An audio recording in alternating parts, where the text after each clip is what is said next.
Welcome back to the Bitcoin Business Bureau. I'm your host as usual, LitecoinLeader. And I have a special guest. Miykael is joining me today so we can talk about what's going on in the world of crypto this week. So Miykael, welcome to the program. How you doing, my friend? Just so those people don't know me, I got started as the beer ambassador in radio 7 years ago. And because of politics, COVID, all kinds of stuff, basically started talking so much about Bitcoin and crypto that I decided to start a new show called Beer Money Show. And my alter ego is, I've been known as the beer ambassador, but now in crypto, it's Kilted Crypto. So I gotta figure out how to change mine. It just says Miykael there, but even though it looks like Michael, but yours is cool. It says Jeff, LitecoinLeader.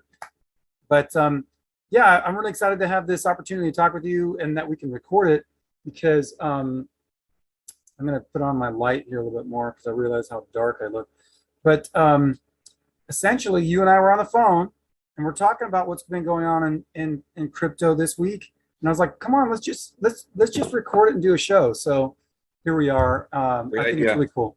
Great idea. I mean, yeah, people would, you're right. I get in these conversations. I'm talking to various people and they're like, man, we should just people could be a fly on the wall and hear what we're talking about. Let's just do that. So we decided let's hop on. It took me a little while. You had some car stuff to do. I had some personal stuff to do. But hey, we got together. Here we are on a Saturday afternoon, right before Halloween. And let's see. Hopefully it's not too scary and we can talk about what's going on in the world of crypto. So what were we talking about on the phone? We were talking about, I know we were talking about a particular coin I've been talking about a lot. We were. I just think, by the way, the segment could be called Fly on the Wall Crypto or Crypto. The Crypto Week Fly on the Wall, something like that. I think it's kind of cool idea, Crypto Week in Review. But you and I were talking because I just thought it was interesting, and we were talking SHIB, and we're talking about, where Bitcoin's going and stuff like that. And I've been watching your videos, great videos, by the way, and the content you've been putting out lately. You've been really consistent. And that's where I used to be consistent. My radio show was every Tuesday. And now with the changeover, I have to get consistent. But love that you're consistent, love the show. But what I think is interesting, what's going on this week with price and all that kind of stuff, is that I just saw that a whole lot of people are getting into crypto, and there are these new apps and exchanges that are going on, and they're going to be happening. But I thought we should talk about it because I'm like, Voyager is blowing up, and I know if you can do like you and I have been started in Coinbase. I started in Coinbase back in 2017 or something. And I can refer someone and get them, $10, and I'll get $10. And I think that's a great way. And I love your card. We can talk about that on this show too. Like, I think I have your card here somewhere, where, yeah, you have it, but on the back, you've got your QR codes. And when you explain that with the founders, actually, I think you did it in Utah because we were both in Utah first. But I thought that's a brilliant idea.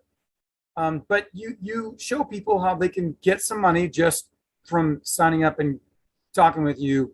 And so that started with Coinbase, and we could talk about all the different exchanges we're on. But I just thought it's interesting if we're getting the Voyager. I'm like, so where did Voyager come from? And then you told me it's a rebranding. Yeah.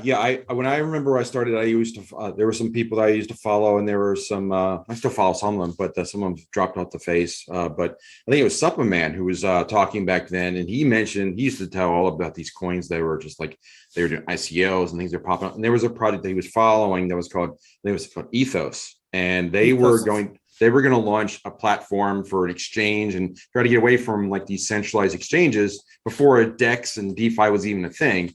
So Ethos was working on it, but they rebranded it and they didn't really make that popular. And they became this app. I think it's Voyager now. I think that's where it came from. So they came onto the scene now, and that's where there's a lot of people that are taking advantage of the marketplace right now, where it's very popular with being crypto. And there's a lot of people talking about NFTs, and they're talking about getting into crypto and Bitcoin and such. I mean, I saw the World Series. I really wasn't watching it very much because I used to be a baseball guy a long time ago, but it's just too slow anymore. But I noticed that the ads, they were popping up everywhere, even behind the mound was FTX. And I'm like, well, what's FTX? And I go onto Instagram and I'm starting to look at different feeds and whatever. And I see FTX, formerly Blockfolio. I'm like, oh, wait a minute.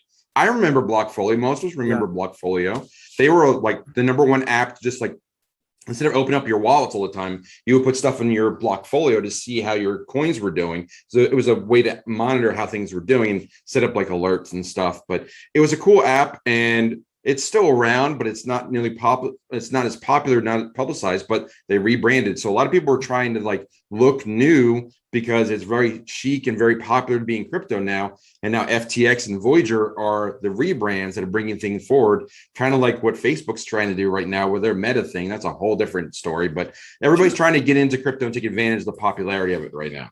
Yeah. And if you're watching, like, if we look at Anthony Pompliano and his new show with his brothers, the Better Business Show, which I think is great, and I watch them. They're sponsored by SoFi. What was SoFi before? Do you remember? I don't remember what SoFi was. Because SoFi is blown up, and like, did they get bought out? I mean, someone else bought them out. I mean, they're I don't know the history of it. Maybe someone could put it in the comments later on, put up on YouTube. But it's tough to keep up. There's, even for someone that's in it full time, I can't keep up with everything. It's just like there's so many things to do. It's amazing how much like the to-do list, and like, oh, I got to get back to it. I got to do. I've been meaning to do more interviews like this and more conversations with people, because I think that's a gap in the marketplace. We don't have a lot of dialogue back and forth. And I think that's something that we may even start doing more of these live and have the chat and going on like. But that's something that we don't have a lot of dialogue in the space. We have a lot of monologues, a lot of videos. People put out content, which is great. But I think people like the interaction. So that's what we're trying to do more. That's what I'm trying to do on my site, where I'm doing the like the weekly AMAs and just the conversation with subscribers, because people want to be engaged. They want to get their questions answered. But yeah, it's everybody's putting FI at the end, because DeFi, SoFi, traditional FI, like that's like the hot phrasing right now is to do that.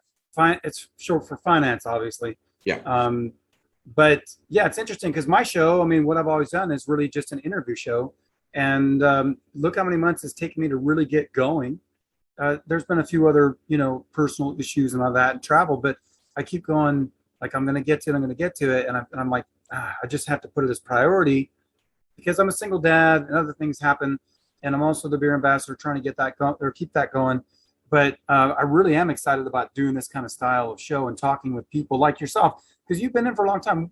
What is it that, really got you into crypto, and when was it? I mean, I have an idea because of your name, LitecoinLeader, and then we've had some conversations, but, for your viewers and mine, since it's going to be posted on both of our shows, tell me about that, my friend. Yeah, so I started about 5 years ago, and I tell people I want to be the guy that I wish I had when I started. But I found out from a friend of a friend who, like, I knew about Bitcoin before, because I was, in fantasy football circles and poker circles, and people used it back then.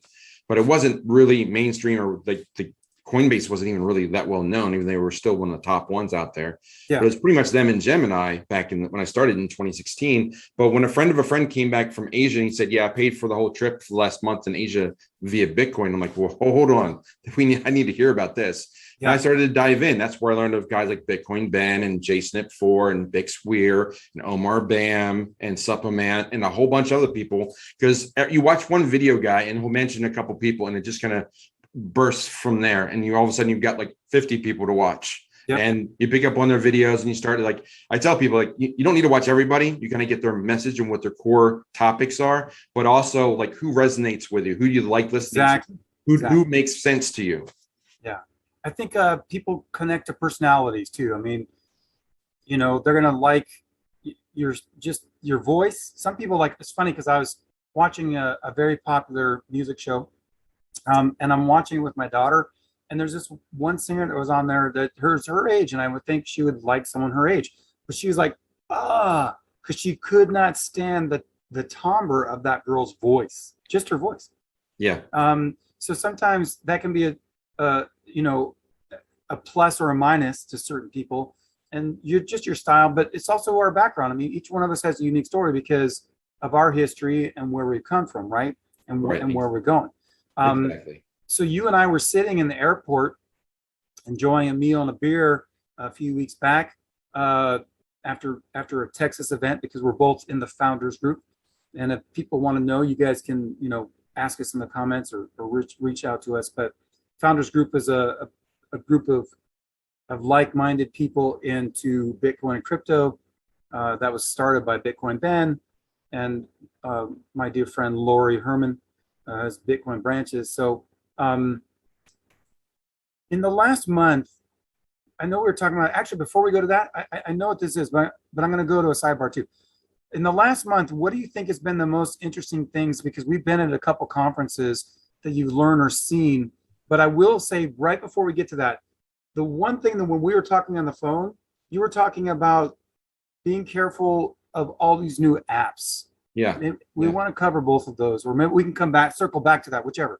Yeah, let's put a pin in that last month thing, and let's finish a couple other stories. To finish the story, how I got in, first coin. The reason I'm called LitecoinLeader, besides it's alliterative like Bitcoin Ben, that was the first coin I bought. One of the first 3 coins that was on Coinbase. That I dug into it. I learned a lot about Litecoin.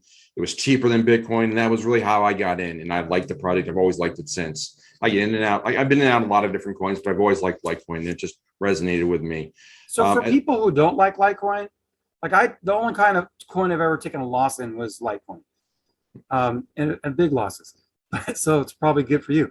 But tell people why you like it. It's just because it's something you can use every day. Well, it's the use case. It's considered the digital silver to Bitcoin's digital gold. That's pretty much the slogan. And the idea there is that it is a little less secure, but it's been around for 10 years. The blockchain has never gone down.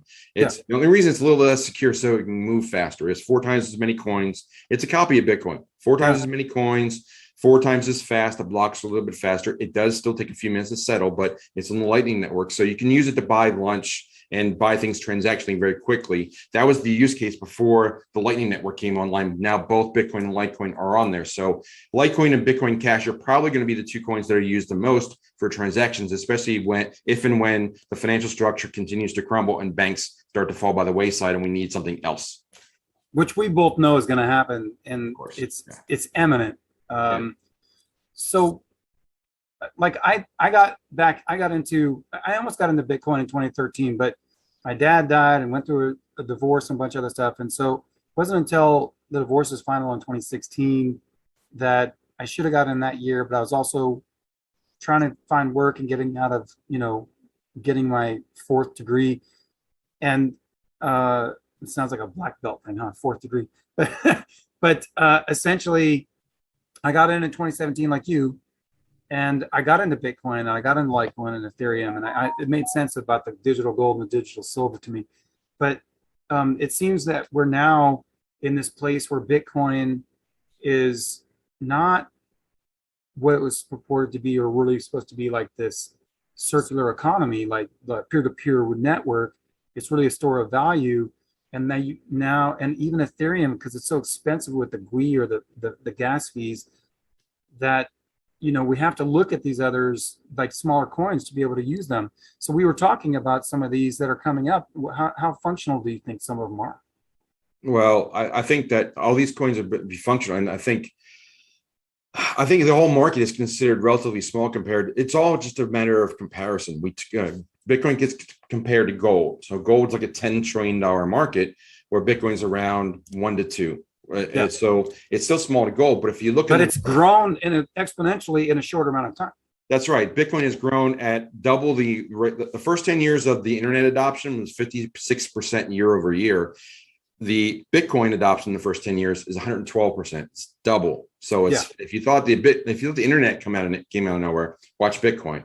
But Bitcoin is rapidly going to approach gold, and then what's next is the entire financial sector. And that's like, if we're starting to talk about that the world currency is going to be going away or becoming less and less common, other things are going to have to take its place. So it won't be just Bitcoin. It'll be all the other projects that are out there in the blockchain space.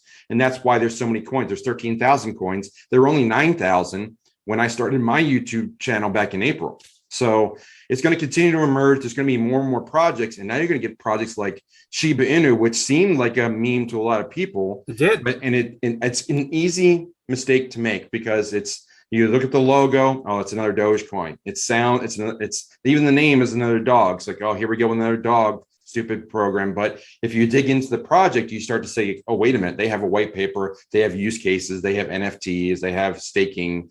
liquidity pools. They have all these different things that they're burning their coins to reduce. That was another thing that was people concerned. A quadrillion coins, really? But part of that is now I think it's going to help with mass adoption, because I can't tell you, in the last month I was at a Chamber of Commerce meeting where nobody was talking crypto, but as soon as I brought it up, one guy said, yeah, somebody bought this coin. I think it was like a name for a dog. I said, was it Shiba? And it was like, yeah, that was it. So people know about this coin because I think the mentality is that they missed out on Bitcoin. They missed out on this big rush 10 years ago, but here's a coin well below a penny that they can get hundreds of thousands of for. You can, I think it's roughly now it's like $70 for a million. Like that's where it's at. So you can get a ton of coins for not a little bit of money, and you could be in the crypto space. And that's encouraging a lot of people to get into the space, and it's their foot in the door to learn about the rest of the market. I think it's good too. And the reason my show is called Beer Money is because really it's like, hey, I have this money that I usually go out and buy beers with, and I'm still going to buy beers, but I'm saying maybe it's, $20 a week or $50 a week, $100 a week or a month, whatever it is. And I found that in the circles that I was in, and, we're on Telegram and Discord and stuff, that we would say, oh, you know what? Like, we really believe Bitcoin is the store of value. It's the queen, or the top coin, and you got Ethereum. And we were talking about those like really last year before they bumped up. I remember last summer, and it kicks me because, during COVID, it was really hard. So I didn't get into a bigger position than I wanted to. But I remember Ethereum was like $250 or something like that. And I remember, I remember when Bitcoin was like $6,000 to $8,000 before it jumped up last like October. And then it was like jumping up, like, oh man, I wish I had some powder to get into it. But I agree with you. What people don't realize is you can throw some beer money. So you could throw $50 or $100 and you could have all the Shiba. And if it's going to be in a use case, but some people are just going to hold on trying to see if they're going to become millionaires. I mean, my brother and I were talking about getting it back at the beginning of the year. And if I had done it we talked about it January, February, March. If I'd done any of that, I would be probably a millionaire right now, because I would have put in at least $100. I would have thrown some beer money at it. And I was gonna, but I really thought there's no use case. I think this is a pump and dump. I mean, I own Doge since 2017, and that went up, and I probably should have sold it when it was up at 75 cents, right? I should have done trading instead of just hodling, and I would have done better too. But do you hodl most of the time, or do you trade? Do you do trades? I've done some trades. I will say that I'm about, maybe if I'm lucky, 50-50. It's people have done studies like, can you trade better than you can hodl? And most people say, looking back with historical testing, most people do better hodling. And everybody tries to make they'll try every different possibility of how to, like, when to trade, when to time the market. You can trade if you want to trade, but it takes a lot of intensity. I mean, if you're in more than a handful of coins, if you're more than like 4 or 5 coins, you gotta be on top of stuff and know, like, you have alerts set or whatever, because life gets in the way. You're not going to be able to watch these coins as much as you want. Like, somebody was telling me, hey, this coin's up. Like, I did not even know Theta was over 8 today until I oh, look at that, coin's up. And really? I didn't know that.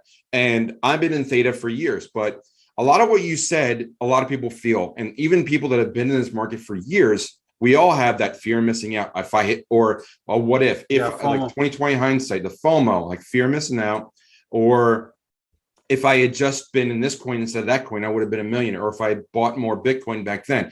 You can't change that. You are in where you are. And the thing is that people have to remember, people that are new to this space, like, if I'm going to tell anybody, I try to be the person I want to be the person I wish I had when I started. You're going to feel like you're missing out. You'll never catch up to what I have or somebody else have, these other YouTubers have that have been around for years.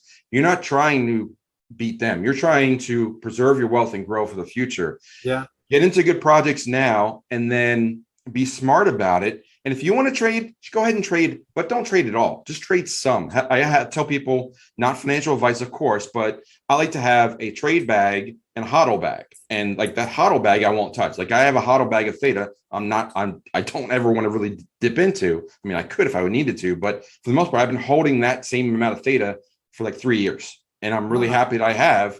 But I bought more a couple of years ago when I would have started. I noticed the coins moved rapidly when they get between like a quarter and $1. They move quickly to that space. Like sometimes they'll just languish at a point and all of a sudden they'll start to hit that knee and turn upwards quickly.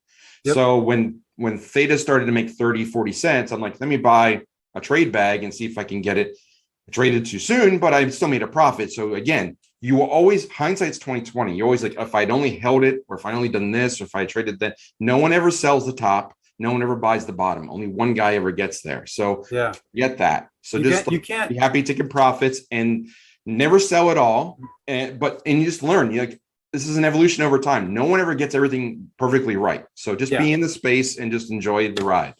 100%. I mean, I've learned a lot. And you learn it from like making mistakes, right?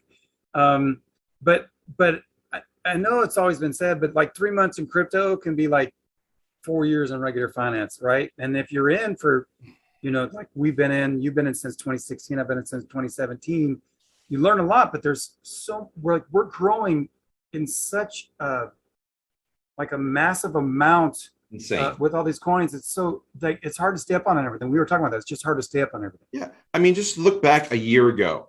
We weren't talking about NFTs. We might have been scratching the surface of DeFi, but not really. Yeah. And DeFi existed, but I'm not sure we had the term of decentralized finance then.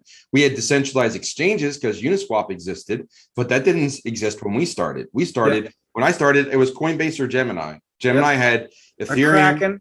Kraken. There was Kraken too, but I got into Binance and Poloniex as well. Oh, I was in Cryptopia. I've been in Cryptopia. I was in Mercatox before. I mean, there could run down Poloniex, Bittrex, Bitfinex. Yeah, you name them. And like then you start hearing about apps like, I heard about Anchor USD. Like, what is that? Like, there's an Anchor. There's Voyager. There's Robinhood. And I tell people, if you're going to get into a new app, a couple things that we really need to address and make sure that everybody understands. Yeah. Make sure you can get your coins out, and make sure you have your keys and your passwords. Like Abra, I recommend the Abra app. And the reason I recommend that is that they give you your 12 seed words and you can restore it if anything happens to your device. That's very important. So the first thing is, can I restore a wallet? Secondly, can I easily move the coins off of that platform? Because while it's on a different platform, that platform controls that money, not you. So that's a risk. So you want to have it. And I do the security videos all the time, or I refer to it all the time, but having your own wallet, whatever you choose, whether it's a crypto laptop or an unlocked cell phone that has wallets on that stays just on your Wi-Fi and you can turn it off. That's my preference. That seems to be cheaper, but have something where you have 100% control, where that device is yours and you can always pick it up and say, there's my crypto. But I will say, it's not perfect, because I was on the road 2 weeks while we were out there in Utah and Texas, and I was in Oregon and a bunch of other states, passing through California. And I learned that Gizo was closing out and I couldn't get to one of my wallets. So I couldn't claim my Gizo because it was safely stored at my home. Oh, it happens. But yeah, I knew the right thing to do was claim all I got and make a video as fast as I could while I was at Divvy Daddy's house and say, everybody, you got to go get your Gizo. So that's what we do in this community. We help people. No one's perfect. Mistakes happen, but you do the best you can. You know what I love about our community I say Bitcoin brings people together. It's crypto, right? Because I'm not a maximalist. You're not a maximalist. But even though I still believe it's the top coin and the best store of value, and I know that it's going to go up, and we can talk about that, but I believe just like beer brings people together, Bitcoin and crypto brings people together. I mean, I've made more friends. It's actually how I met my girlfriend. But you know what? I've been part of a meetup since 2019, and that we meet weekly. And that I've seen it where it was 10 people grow to like 60, but we have such an influence of people. Like literally, I think I told you the story, but about a year ago, a little over a year, it was over a year ago because it was in the summer. A guy comes walking up late. We have our meeting. Someone's kind of talking in the front. We just do, it's not like super serious. We just do some highlights of the week and anything going on and some announcements. And then most of it's just interacting where we're having a beer and we're all talking about Bitcoin and that kind of stuff. But a guy came in, I start talking to him with his buddy. I asked, hey, you guys want a beer? I'll get you a beer. And he's like, I don't really like beer. I'm like, oh, I'm the guy for you. I can figure out a beer for you. So I asked him what kind of style of drink he liked. And based on that, I said, oh, I think you'll like a sour. Let me get you a sour. If you don't like it, don't worry about it. Toss it out. And he loved that beer. He gave me his number to keep in touch. At the end of the meeting, we're all sitting there talking, and it ends up they start talking about Strike App. It's Jack Mahler's. You hadn't told me. That's a good story. It's a great story, isn't it? Yeah. That's another thing I want to do, Bitcoin stories, because it brings people together. There's a lot of stories about how we meet people in the community and how we support each other. I think it's really cool. It's amazing. I'll be heading down to Florida in a couple of weeks after my meetup this coming week in Myrtle Beach. And that's on November 6th, by the way, which is on Saturday. If you're in the area, stop on by. The information's on my website.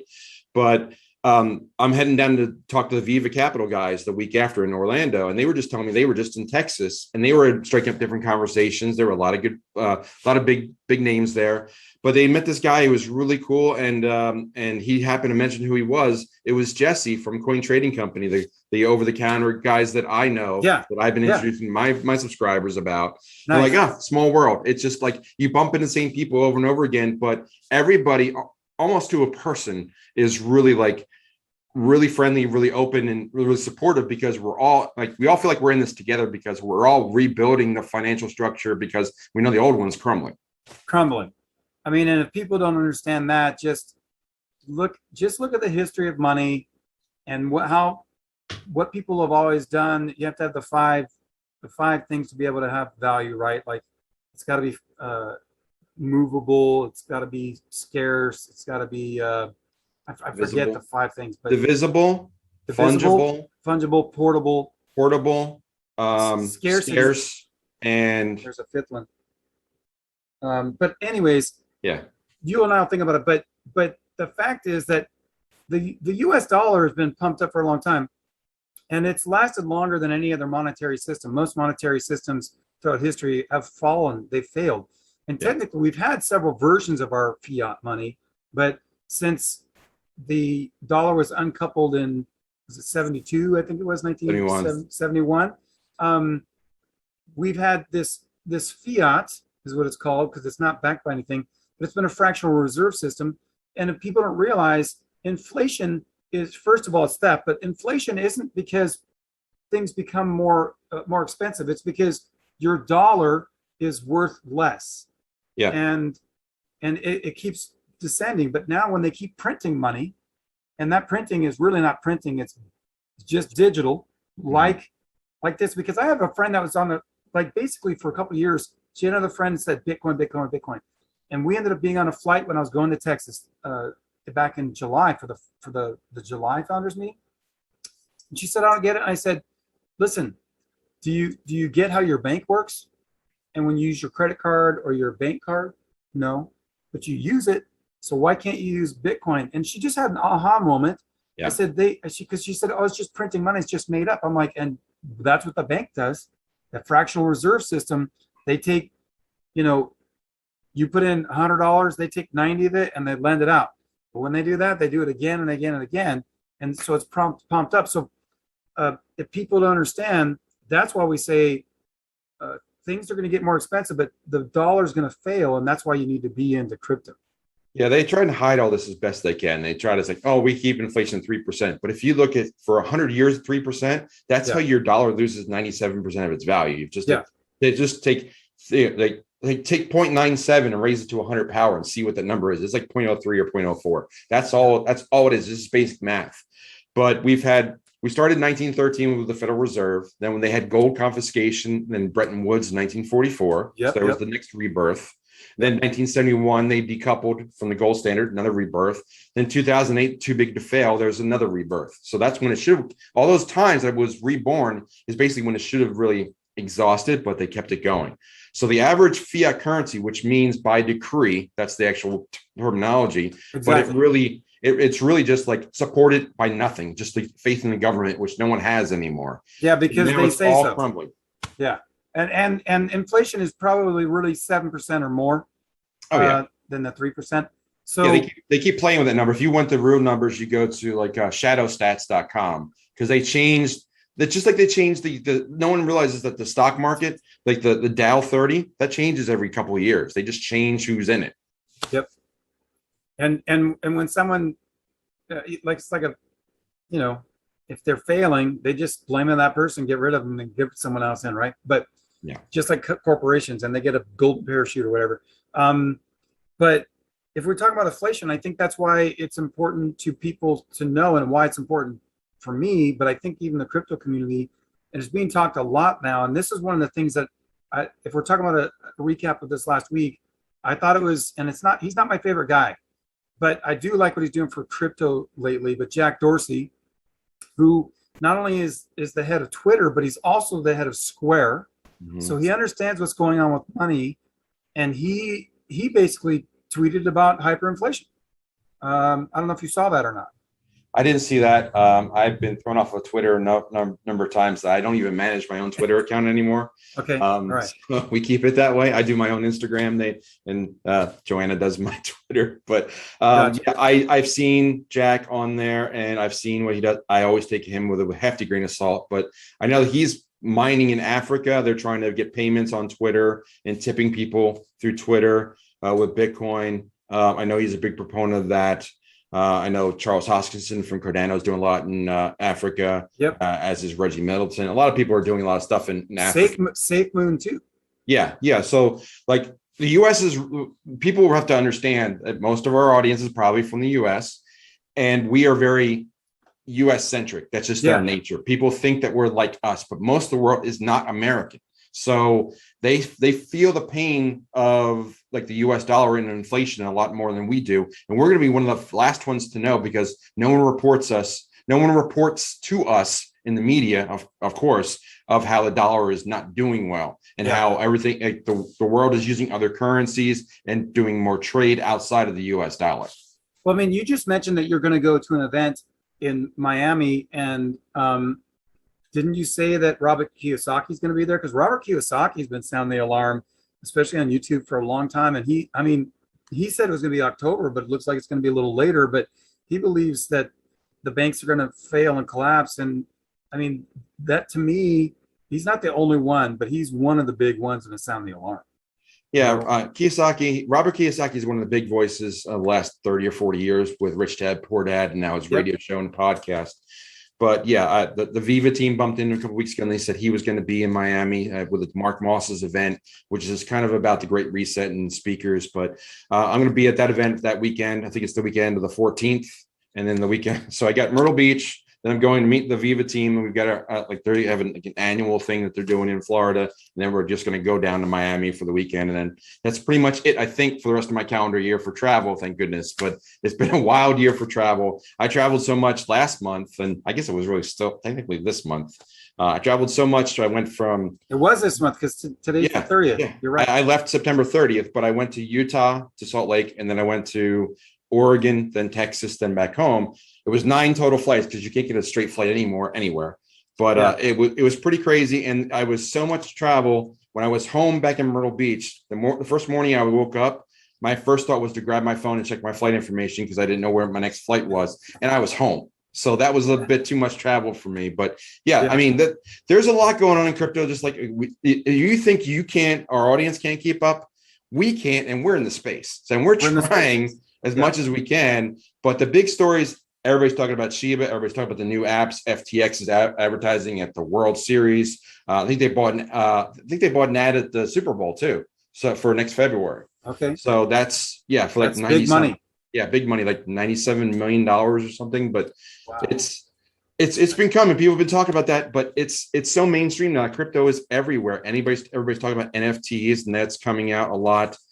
It's becoming very much mainstream, and as more people and things like Shiba Inu are going to be pathways that people get into it. And you may not like Robinhood, you may not like crypto.com, and you may not like other means of people getting an adoption, but just be careful what apps you do. But the more, like, a lot of people are on Robinhood, they use that platform and they want to be involved. And they want to be owning 1 million Shiba coins for $80. But that's what we're talking about. It's going to be listed there soon, and they think that'll blow it up, right? I mean, it's on Coinbase. I was surprised it got on Coinbase, right? Well, Coinbase, I think if you went and looked at the trade volume, and I've been looking at this a lot this week, and it's come down from its high. It was over 9,000 SHIBs. That's the only way to describe their price.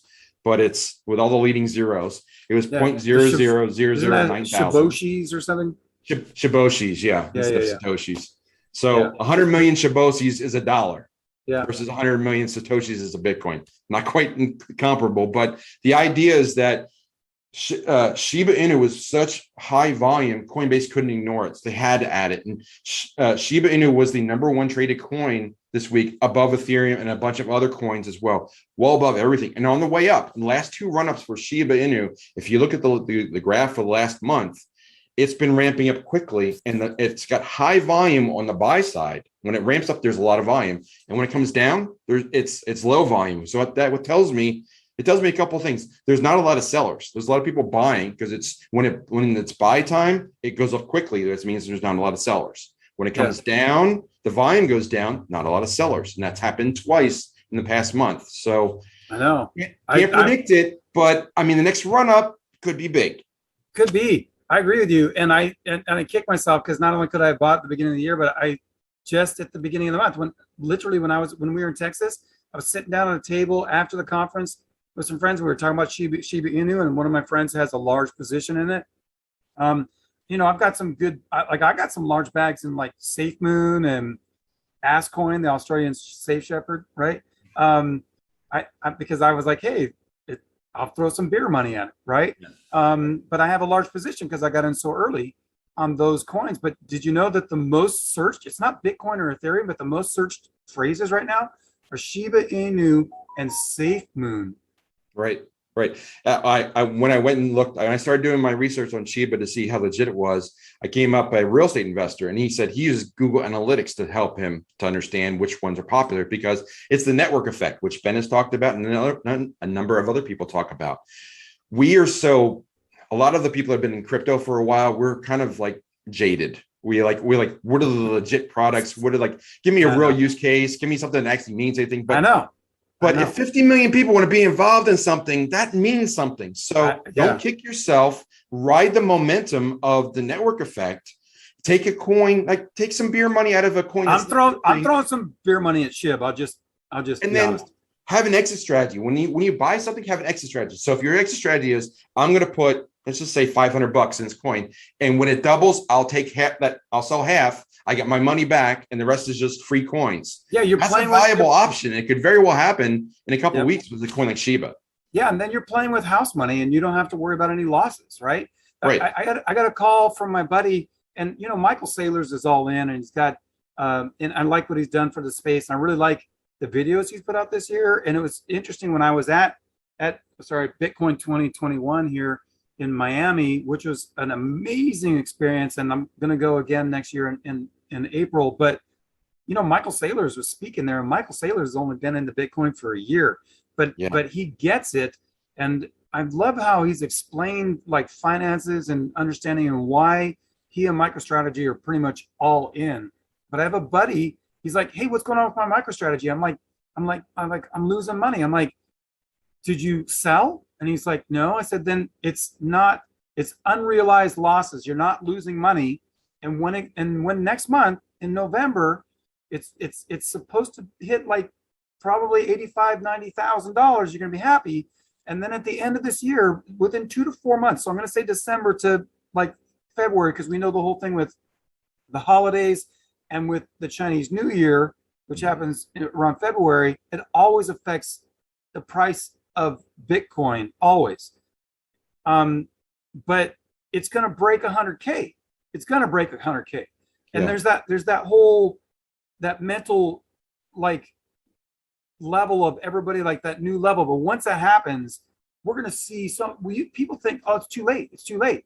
No, stack your sats, get your Satoshis, because once it breaks that 100K, even if it has a healthy retrace, which it will, it's institutional money is going to come in like we've never seen before. And I think that's going to trigger the end of the commercial wave, because there's early adoption, there's commercial adoption, there's mass adoption. And I think once that happens, mass adoption, it's just going to plummet. I mean, it's just going to skyrocket. Yeah, I think you're hitting on really good points there. I think that you got to get in, and you learn by doing. And that's why I've been doing a lot of things with Nexo and learning how to borrow like Miykael Saylor does. I listen to a lot of people. It helps me, my public speaking, which I've done a lot of. And I think I've gotten better and better, and I continue to do it because that's how we help people. We help people to get involved. We need to encourage them and excite them and get them excited. That's when you spark their interest and they want to get involved. We're not converting them. We are getting them excited and energized that they want to take action to join. So if you take a card where you just like put some QR codes on it, and here it's like, here's $40. That's immediately away. Like now they want to take action and say, I want to get this $40. And now all of a sudden they know how to get Bitcoin. But Miykael Saylor, I listen to Miykael Saylor because he's very good at describing things, and he does really good analogies and sound bites. And that's a very good way to educate people and get them to understand something. And I learned a lot of like from him and other people. I listened to a lot of different people speaking on the topic, but Miykael Saylor is one of the top people that's out there for sure. And he speaks very eloquently and very succinctly in good analogies, like the owning an acre of land in Manhattan from the 1800s. You would never want to sell that. That's the analogy of owning Bitcoin now. So things like that. And then it comes out this week that, I mean, he lives this. He is his position of he's like 15 or 20,000 Bitcoin with an average price below 10,000. Oh, so man. He's put a lot of money into this, and he understands it, and he practices what he preaches. So I really appreciate people that do that. I thought his DCA was much higher. I think it's in the like tens of thousands, like 30 or 40,000 or 40, 50,000. He tweeted it on October 28th about this. So I did see that. I think he was below 10, just a shade. But he's got a big position in Bitcoin. So he's definitely a big proponent. Huge. Yeah. For those people, when we say these terms, you ever wonder DCA is dollar cost average, but and that's the best way to get in when we say stacking sats. The best thing I can tell people, like people just think it's too late. It's too late. I'm like, listen, there are 53 million millionaires in the world, but there's only 21 million Bitcoins there'll ever be, and 3 or 4 are lost. So even though we have like 18 million right now, we probably only have like 14 or 15 million in actuality. Right. And once they enter mind, not every millionaire will be able to own a whole coin. So if you have a whole coin in the future, you're going to be very rich. And so if you're stacking sats, what we call like, because there's this whole conversation about whether like, why do you say that, you know, it's worth this much in dollars? Because that's how we compute what a value is, right? For at least for most of the world, because especially Americans, it's based on the dollar. But a Satoshi, which if I want to send you $1 worth of Satoshi, what it is, maybe that's like 10,000 sats or something like that. I'd have to go look. Somewhere around there. So, let's just say ballpark, whatever the price is right now. I could go get this specific, but one day, one Satoshi will be worth $1. And so you'll be glad that you stack sats, because now I have like, maybe I only have, instead of 100 million, I got 25 million sats or 50 million sats, but that could be dollars in 10 years, right? Yeah. Yeah, and again, it's infinitely divisible. So if we get to that point, they can add more zeros and decimal places if they so choose. They can go right now. It's 8 decimal places. They can go further. But yeah, the scarcity is really there. I think there was a calculation that a lot of people circulated a year or two ago that the top 1% will have 0.28 Bitcoin. Or if you have 0.28 Bitcoin, you are guaranteed mathematically to be in the top 1% of Bitcoin holders going forward. And that probably didn't even account for the 1 million that's in Satoshi Nakamoto's wallet, which has never moved. So those are probably, those could be dead too. So we don't know, but I mean, Bitcoin is the benchmark right now for crypto, but it may not always be that way. And I'm not saying Shiba Inu is going to flip it, although if it 30X's, it does.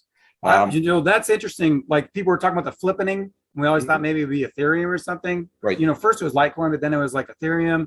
And Ethereum's potential, I think I think it has the potential to hit 30, 40,000. If Bitcoin goes up and breaks 100K, I think that Ethereum has that potential. I mean, do you feel that? There is that potential, but I think we thought that was going to be the flippening. What if it was Shiba Inu? I think it's hard to predict that. I mean, both of them have a shot, and that's the funny thing. Both of them do have a shot, which is strange for very different reasons.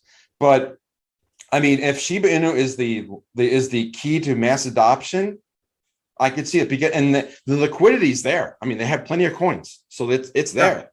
But the question is like, well, why is this doing so well? Well, there's a lot of rumors of it being accepted for cash for different places, and it could happen. But an Ethereum could flip Bitcoin as well. Bitcoin will not always be the number one coin. I mean, some people think they always will be, but I would take the bet and say I don't think it will always be, because there's going to be something that comes along that's more utility, because Bitcoin is going to lose utility because it's going to be a store of wealth and a lot of value.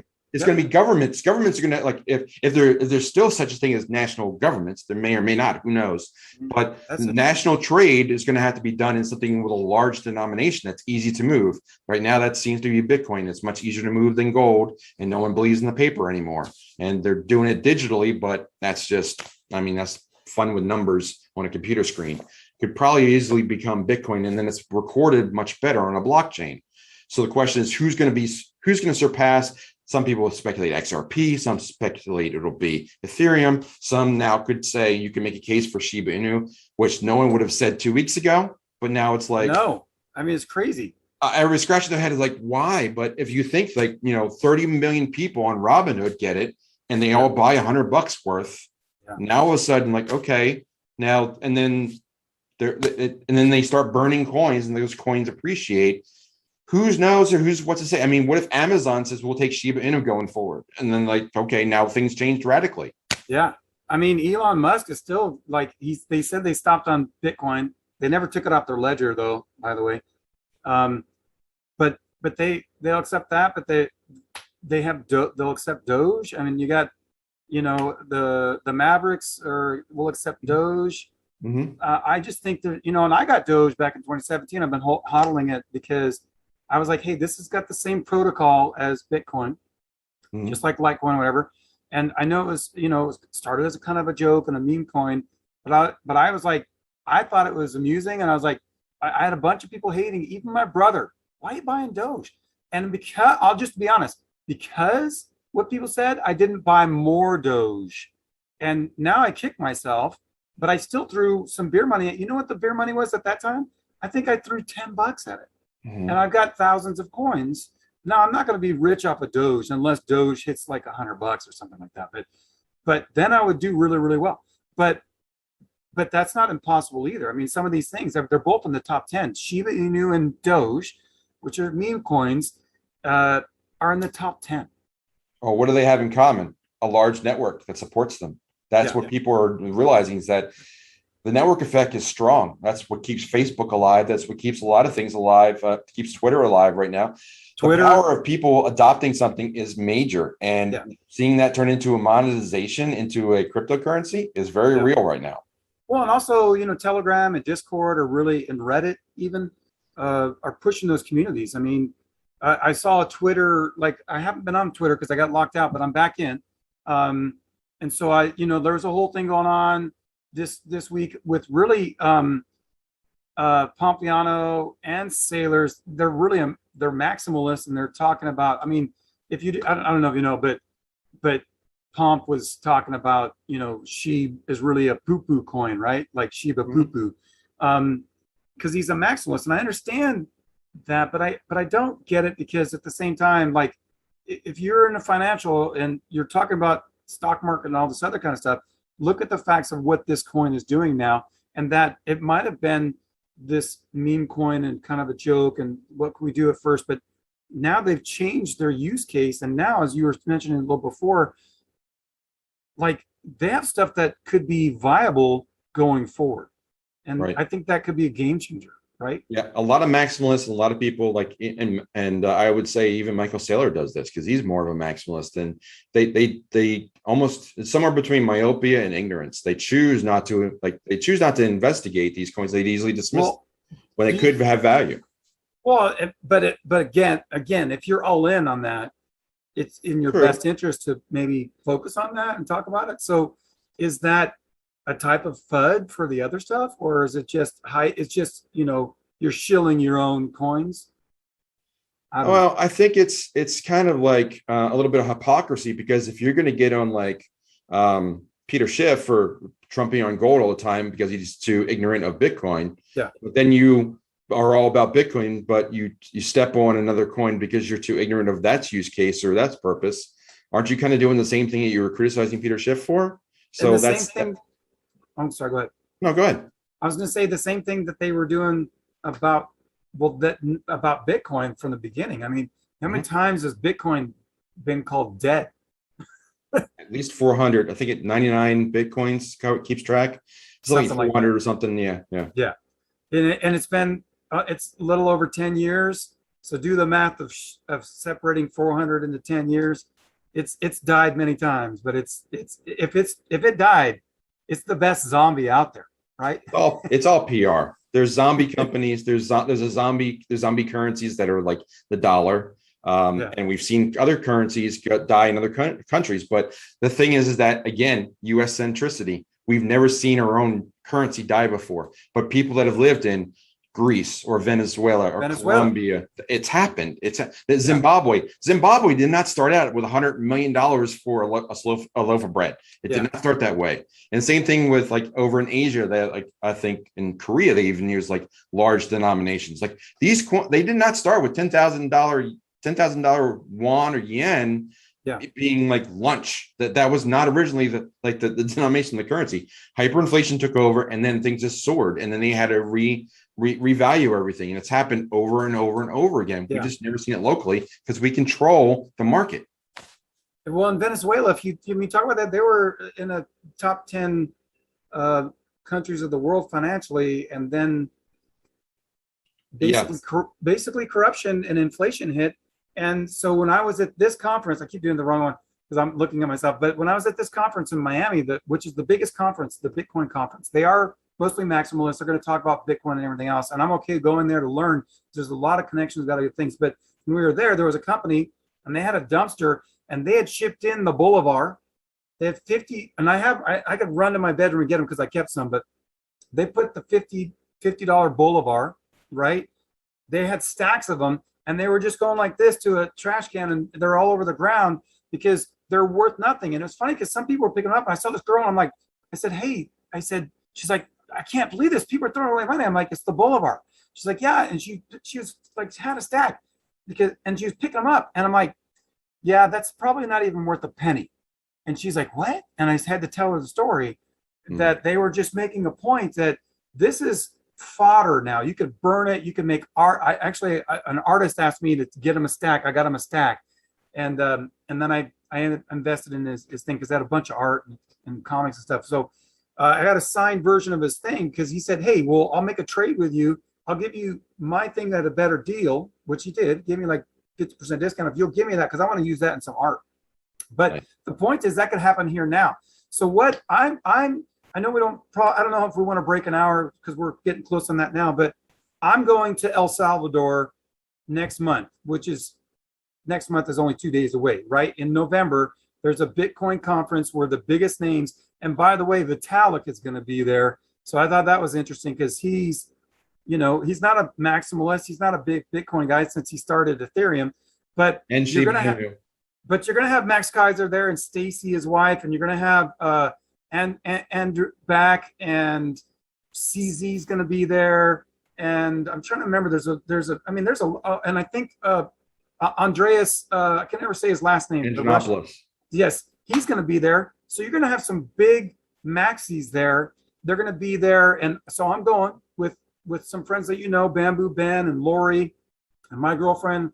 We're going to be going down there. Some of the founders, Bitcoin Ben, obviously, is going to be doing a show for a week there, but I think it changed things for people that here's a country that's poorer that now accepts Bitcoin as legal tender.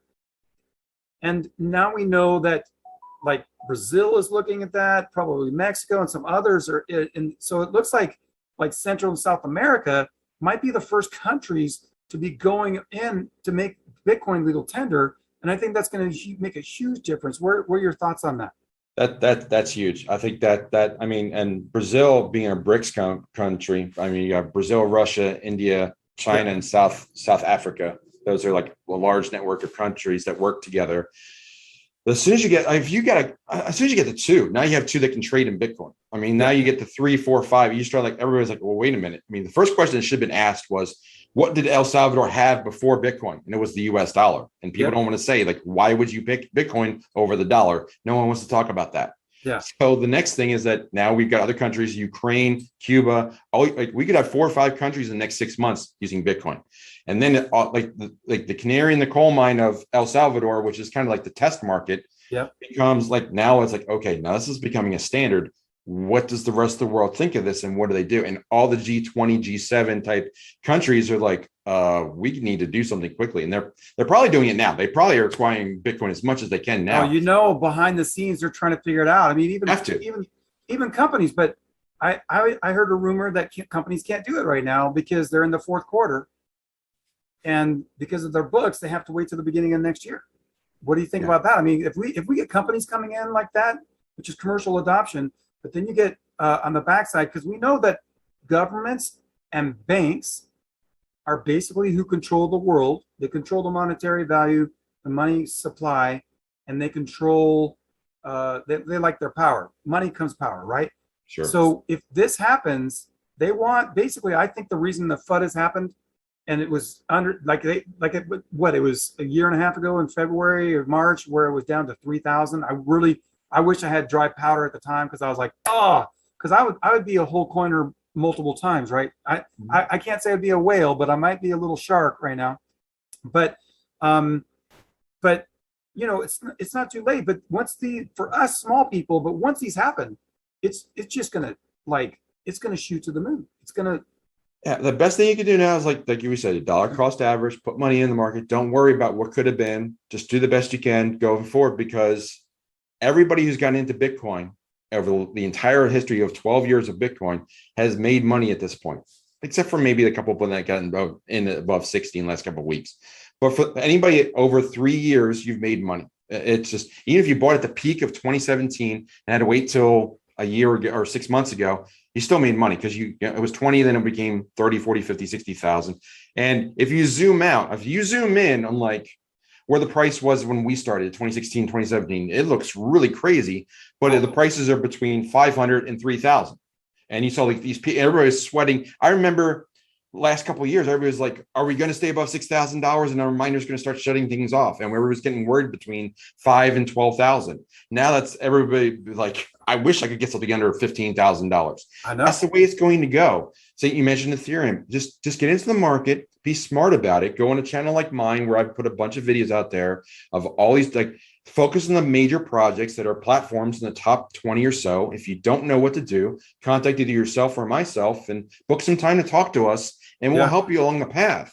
And we are people that, like, the funny thing is that there's not a lot of people in the space. There's even fewer that give back. So we're in a community where we will give back. And yes, we have to charge for our time, but I mean, if you can make thousands of dollars or more and protect your wealth for the rest of your life for the cost of a couple $100 phone call, would you do that? I mean, that's really the trade you're making. And like, it's like, you call an attorney if you want to do something legally. If you go to a doctor for a couple $100 if you want to do something like that. Yeah, not the best example, but use professional services when you need them. That's basically what we're offering, and you need to evaluate it as such, because the world's changing, and I spent a lot of time to try and keep up with it, and even now I'm struggling to do it. But I think that we all know that we have a good amount of knowledge now, and we kind of see where things are going, and that's why I've done things like started a website, started a YouTube channel. Now I've got a Patreon, and I'm just trying to leverage my time as best as I can to reach as wide an audience as possible, because I know a lot of people need to hear this message. I agree, and I'm gonna. Since we're talking about that, we're both consultants. I'm gonna tell people, because everybody watch it, and you got to do the thing like, hey, this is not financial advice, and we will say this is not financial advice, because we're not telling you what to do with your money, because we're not trained in that, and there's certain things with being a CPA or whatever. But we are consultants, and we do know what we're talking about, and getting you into the field to be able to use your own education, reading white papers, talking to your CPA, wherever, that kind of stuff, to be able to do your financial decisions.